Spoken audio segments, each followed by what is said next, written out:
So are we engaged in hostilities with Iran, yes or no? We are not. We're in a ceasefire. The Strait of Hormuz remains blocked, right? You're engaged in a blockade, are you not? The blockade is against Iranian ports, commerce going in and coming out. But under international law, a blockade is an act of war. So if you're actively blockading Iran, then you are engaged in we are currently in an act of war with Iran under international law. That a blockade is one of the definitions of an act of war under international law. Consistent with the direction we've been given, those characterizations are best done through the department's legal counsel. It's not characterization, it's international law. It's listed. A blockade is an act of war. President Trump has provided many possible end states in only 2 months, including in just 2 months, he said unconditional surrender and regime change in Iran, which have not happened. He's talked about operations will end when there's destruction of Iranian nuclear sites, allegedly already accomplished last summer under Operation Midnight Hammer. He said that his goal is to destroy the Iranian military forces and infrastructure completely, which the intelligence community assesses has not happened.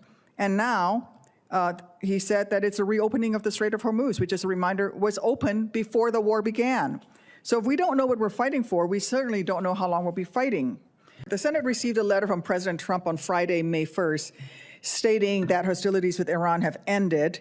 And you just stated here that we are no longer operating under Operation Urgent Fury. Would you say that we are still engaged in hostilities with Iran, or have they ended? Consistent with the president's letter, those Epic Fury is complete. We are operating under international armed conflict rules in the implementation of the blockade. So are we engaged in hostilities with Iran, yes or no? We are not. We're in a ceasefire. The Strait of Hormuz remains blocked, right? You're engaged in a blockade, are you not? The blockade is against Iranian ports, commerce going in and coming out. It is the last thing we would want to do is blockade the Strait of Hormuz. And as we've seen in the last week, there have been instances of ships coming in and out, including our own. But under international law, a blockade is an act of war. So if you're actively blockading Iran, then you are engaged in we are currently in an act of war with Iran under international law. That a blockade is one of the definitions of an act of war under international law. Consistent with the direction we've been given, those characterizations are best done through the department's legal counsel. It's not characterization, it's international law. It's listed. A blockade is an act of war. We've now engaged in the United States, and the United States and Iranian forces are trading fire as they continue to launch missiles, drones, small boat stacks. President Trump himself says the ceasefire is on life support, and he repeatedly threatens to renew U.S. military strikes. And to be clear, no one is disputing the valor and professionalism of our military. But the civilian leaders are abdicating their responsibility to craft a clear strategy, and service members and the American people are the ones who will suffer under this leadership vacuum. Admiral Cooper, before Operation Epic Fury began, what desired end state for the operation were you given by your civilian leadership? Senator, I was given crystal clear guidance. Our military mission was to degrade Iran's ability to project power on its neighbors and U.S. interests. It included 3 specific objectives: degrade Iranian ballistic missiles and their defense industrial base, degrade their drones in the defense industrial base, degrade their Navy in the defense industrial base. All of those were achieved, as I've discussed. And because they were achieved, that's why the operation ended, or did the operation end because the president said, let's end operation? Operations commencing and ending are made by our civilian leadership, and not a military decision. Okay, well, that civilian leadership, President Trump has provided many possible end states in only 2 months, including in just 2 months, he said unconditional surrender and regime change in Iran, which have not happened. He's talked about operations will end when there's destruction of Iranian nuclear sites, allegedly already accomplished last summer under Operation Midnight Hammer. He has also said that Iran will never have nuclear weapons, which cannot be accomplished with only a bombing campaign. He said that his goal is to destroy the Iranian military forces and infrastructure completely, which the intelligence community assesses has not happened. And now he said that it's a reopening of the Strait of Hormuz, which, as a reminder, was open before the war began.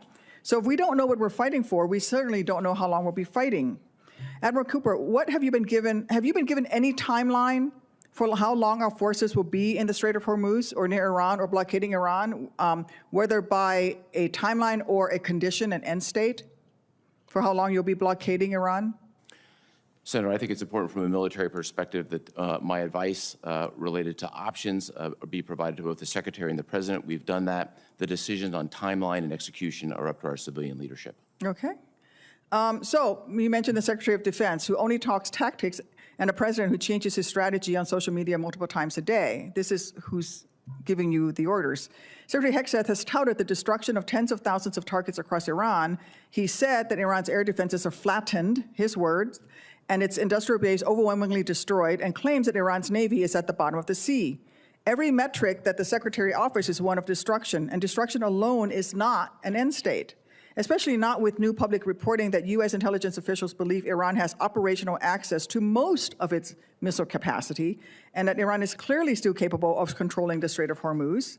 Americans are not safer, our service members are at risk, prices at home are higher, and Iran has more control over the Strait and global economy than it did before this whole thing started. The American people, our service members, deserve clear answers. What does done with the war look like, and how do we get there? We have no strategy. As we saw in Afghanistan, if you don't have a sound strategy, you keep doing tactics forever. This is not your fault, but this is where we are. And Admiral Cooper, have you been asked for your advice, and under what conditions would you advise deploying ground troops for any purpose in Iran?